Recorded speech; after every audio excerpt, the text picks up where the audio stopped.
गुंतलेले मनवेडे तुझ्या सवे पर्व दुसरे भाग 73। तसा वेद कामाला लागला। त्याने पाणी नेऊन बाहेर ठेवलं, वेदांगला जेवायला दिलं, छकुलीला जेवायला दिलं। संध्याचं ताट वाढलं होतं सुलभाने, ते नेऊन दिलं। आता स्वतःला घेतलं आणि तो जेवायला बसला। सुलभा आपला जावई खरंच चांगला आहे असं मनात म्हणाले। वेदला आता बरं वाटत होतं। सुलभाने केलेलं जेवणही त्याला आवडलं। संध्याच्या हाताला चव यांच्याकडूनच आलेली आहे वाटतं, तो मनात म्हणत मन लावून जेवत होता। छकुली वेदांगही चांगलं म्हणत जेवत होते।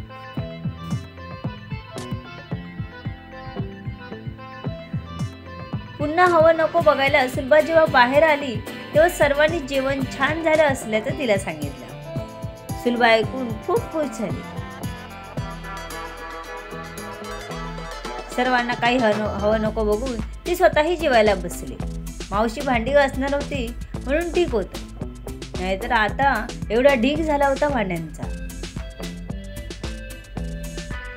एकतर हॉस्पिटलमध्ये येऊन कामाला लागल्या होत्या, त्यात जेवण, आणि आता जर भांडी घासायची वेळ आली असती तर मात्र अगदीच थकून गेल्या असत्या। पण मावशी येणार म्हटल्यावर लगेच किचन मधून बाहेर आल्या। संध्या आणि बाळ झोपलं का ते बघायला रूम मध्ये गेल्या। तिथे आधीच वेद पोचला होता। त्याची पाठ होती सुलभाकडे आणि संध्याला सुलभा दिसत होती।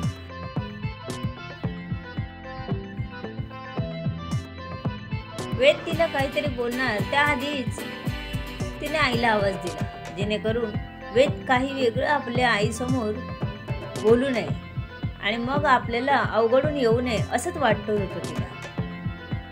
आई या ना, तिथे का उभी? संध्याने आपल्या सासूबाईंना बोलावलं। तसा वेद जो 2 पावले पुढे आला होता आणि अजून जाणार होता, तो मान वळवत मागे बघू लागला।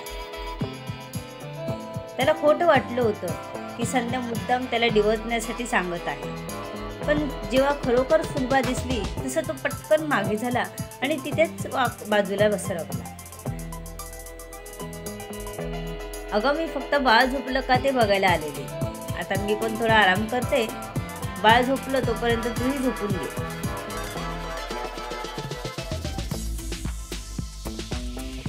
नाहीतर बाळ उठलं की मग तुला आराम करायला मिळणार नाही, सुलभा तिला म्हणाल्या आणि बाळाकडे जात त्याला चेक केलं तर ते शांत झोपलं होतं। त्याचा एक गोल पापा घेत ती बाहेर निघून गेली। जाताना दरवाजा थोडा ओढला। तसा वेद गालात हसला। सासूबाई व्हेरी स्मार्ट। त्याने संध्याकडे आपला मोर्चा वळवला। Sandhya my dear wifey, I really miss you so much. त्याच्या बोलण्याने तिच्या अंगावर लगेच शहारा आला। हा वेद थोडं जरी असं काही रोमॅन्टिक बोलला की तिच्या अंगावर लगेच शहारे उठत। मग ती बाहेरही स्वतःला याबाबत काहीच करू शकत नव्हती। बारीक लव अंगावरची तिला जुमानत नव्हती। त्याच्या नुसत्या सहवासानेही कधी कधी तिला अंगावर शहारे येत होते। झालेलं अजून तर एक किस दे मला, तेही बाळ उठल्याच्या आधी। परत छकुली येईल। आता आपलं जरा कठीणच आहे वेळ काढणं म्हणजे, तो तिच्या डोळ्यात बघत म्हणाला। तिचे डोळे तर हळूहळू बंद झाले होते। तो जसजसा सुटसुट जवळ येत होता तिला तितकेच जास्त शहारे येत होते अंगावर। आता वेदने तिला पकडत आपले ओठ ओठांवर टेकवले तिच्या आणि त्यांची चव आपल्या मनात भरून घेऊ लागला। त्याचं समाधानच होत नव्हतं। बाबा, त्याच्या कानावर आवाज पडला आणि इकडे बाळाच्या रडण्याचा आवाज आला। दोन्हीकडून बॉम्ब पडल्याची फिलिंग आली दोघांना। एक किस, फक्त एक किस हे लोक त्यांना घेऊ देत नव्हते। तो एकदम झटक्यात बाजूला झाला तिच्यापासून आणि छकुलीला बघू लागला। ती तोंडावर हात घेऊन वेदकडेच बघत उभी होती। ओ बाबा, असं म्हणत ती खुदकड हसली। तिचं हसणं निरागस असलं तरी वेळ बरोबर नव्हती. त्याला काय बोलावं सुचेना, कारण संध्याचं पूर्ण लक्ष बाळ रडत होतं तिकडे होतं. त्याने सुसू केली होती म्हणून ती तेच चेंज करत होती. सावरायला तीही नव्हती त्याच्यासोबत आणि छकुलीची रिॲक्शन बघून तिला काय सांगावं हे त्याला कळेना. छकुली, तुला काय एवढं समजलं की तू तोंडावर हात घेऊन हसते ते? वेद छकुलीला हाताला धरत म्हणाला. अजूनही बेडरूम मध्येच होते. बाबा, तुम्ही आईला परत हसली. आता एवढं लाजायला काय झालं या छोट्या जीवाला? आपण जास्तच केलं का? हे एवढं लाजत आहे, हिला काय समजलं? मग मी तुझी पप्पी घेतो तशी तुझ्या आईची घेतली, त्यात लाजण्यासारखं काहीच नाही. वेद नॉर्मल आणि सॉफ्ट आवाज ठेवून तिच्याशी बोलत होता. नो बाबा, तू मला घेतो तशी पप्पी नाही घेतली आईची, तुम्ही खूप वेगळी घेतली, छकुली म्हणाली. हे बघ, आपण असं बघायचं नसतं. तू केव्हा आली तीस? वेदने तिला विचारलं.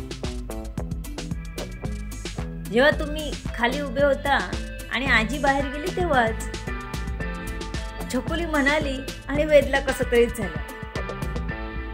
आपण चूक केली असंच वाटलं त्याला.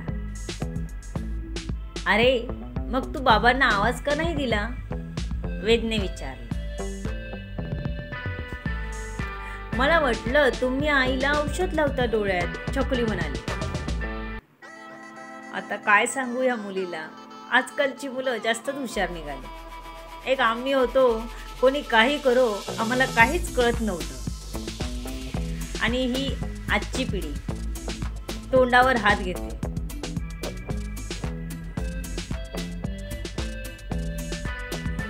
एकूण काय तर त्यांचं फारच कठीण होतं. ही एकच नाही तर आता दुसरा पण पंटर तयार केलाय आपण, हे वेदच्या लक्षात आले. बाळा, असं नाही करायचं. रूम मध्ये आल्यावर पहिल्यांदा आवाज द्यायचा आणि हे असं सर्वांना सांगायचं नसतं. त्याने छकुलीला मॅनर्स शिकवले. अजून काय करणार होता, कारण सर्वांसमोर त्याचं भांडं फुटलं तर काही खरं नव्हतं. पण स्वतःला कोण मॅनर्स सांगणार वेद बाबू? जर दरवाजा लावला असता तर ही वेळच आली नसती.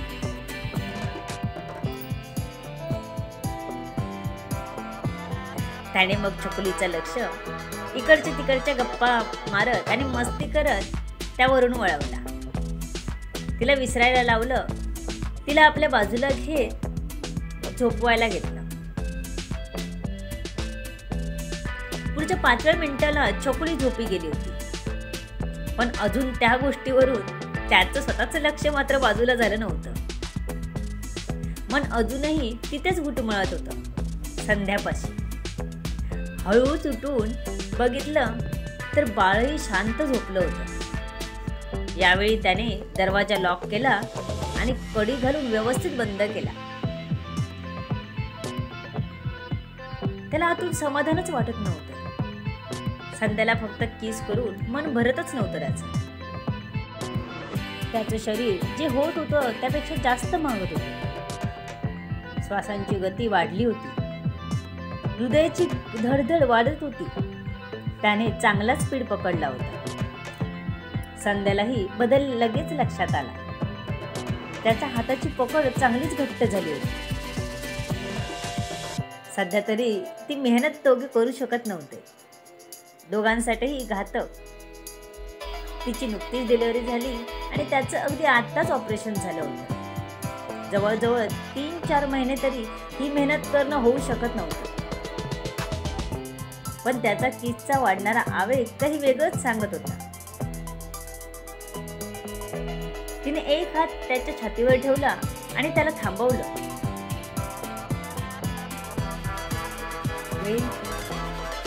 तिचा तो श्वास फुललेला आवाज ऐकून त्याला सुकून मिळत होता. तिने असंच आपल्याला आवाज देत राहावं आणि त्याचे कान तृप्त करत राहावेत असं मन मागत होतं अजून. त्याने काहीच हालचाल न करता तिच्याकडे बघत होता फक्त. त्याचं तापलेलं अंग आणि वाढलेली गरमी सहज तिला जाणवत होती.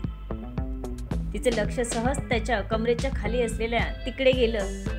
तिथे दिसणारा उंचवटा तिला बरंच काही सांगून गेला. त्याची अधीरता दाखवून गेला. ती तर एकदमच लाजली. वेट, जा तुम्ही, संध्या दुसरीकडे मान करत म्हणाली.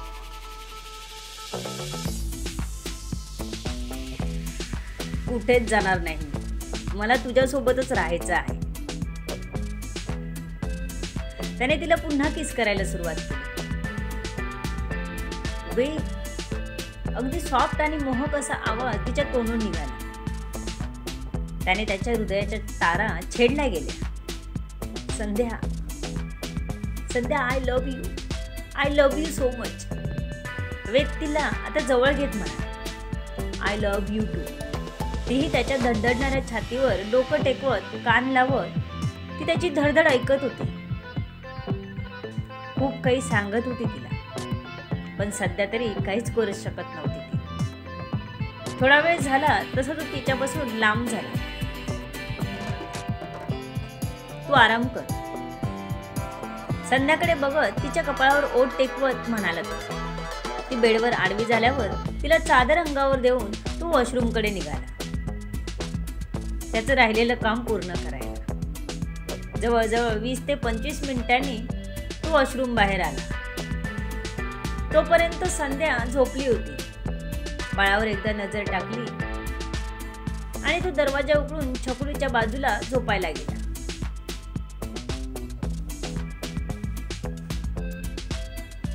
गौरी तोपेच्या समोरच चालली होती. एक तोफगोळा तिच्यावर पडला होता.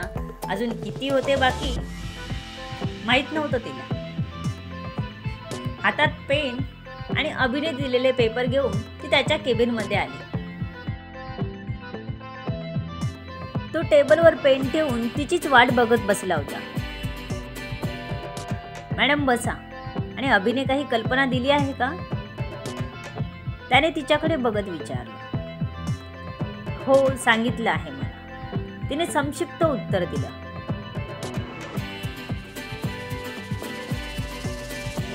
मग मला तुम्हाला जमतील तशा नोट्स काढून द्या.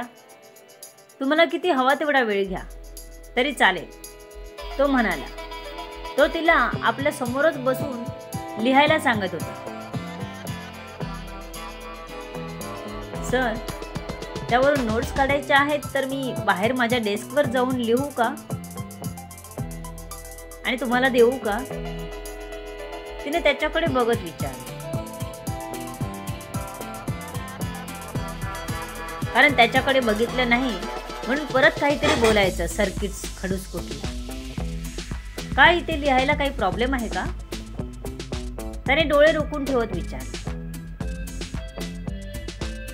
तिला बाजूलाही बघता येत नव्हतं आणि त्याच्या डोळ्यात हरवायचंही नव्हतं. ती कसोशीने प्रयत्न करत होती. स्वतःला असं तिला कात्रीत पकडल्यासारखं झालं होतं.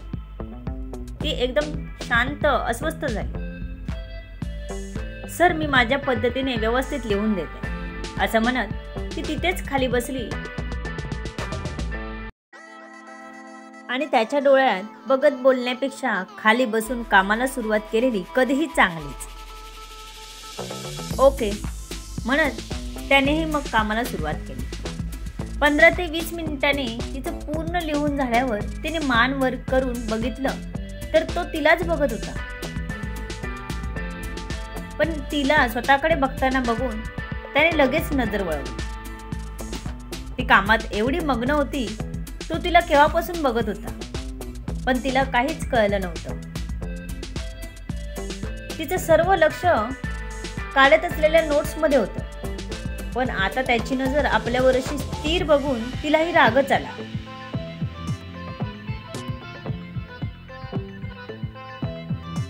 सर, आम्ही तुम्हाला बघितलं तर आमचा गुन्हा आणि तुम्ही आम्हाला बघितलं तर काय? मी डोळ्यात हरवली तर खेर आणि तुम्ही? त्याला माहित नव्हतं जी मुलगी त्याला घाबरू शकते ती त्याला जाबही विचारू शकते. अगदीच चोरी पकडली गेली होती त्याची. असं नव्हतं याआधी कधी झालं. त्याचं ते कॉलेजमध्ये झालेलं प्रेमच तेवढंच त्याला आठवत होतं. आता तिला काय उत्तर द्यावं हे न समजून गडबडून गेला होता, कारण तिला तो वाटेल ते बोलला होता. सॉरी. त्याला स्वतःलाही जाणवलं असं नको होतं बघायला. त्याला जास्त अपराधी वाटलं. एकतर ती बघत होती तेव्हा तिला ओरडून ओरडून बोलला होता, आणि आता तो स्वतःच तिला टक लावून बघत होता. त्याला कळली होती आपली चूक. सगळीकडे परफेक्ट असणारा तो आज मात्र चुकला होता. तिच्या प्रश्नाने तर त्याला अजूनच अपराधी वाटलं. सॉरी काय करायचं आहे सर? माणसाने प्रत्येक वेळी आपलं लॉजिक लावू नये. काही गोष्टी आपल्या हातात नसतात. ती नोट्स त्याच्या समोर ठेवत शांतपणे निघून गेली.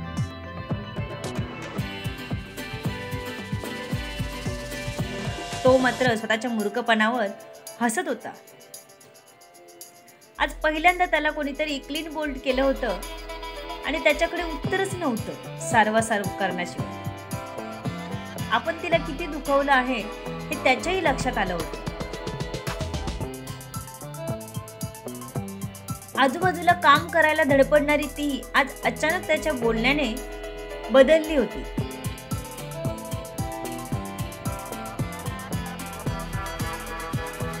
थोड्याच वेळात पुन्हा त्याला दरवाजावर टकटक ऐकू आली, तर तो विचारातून बाहेर आला.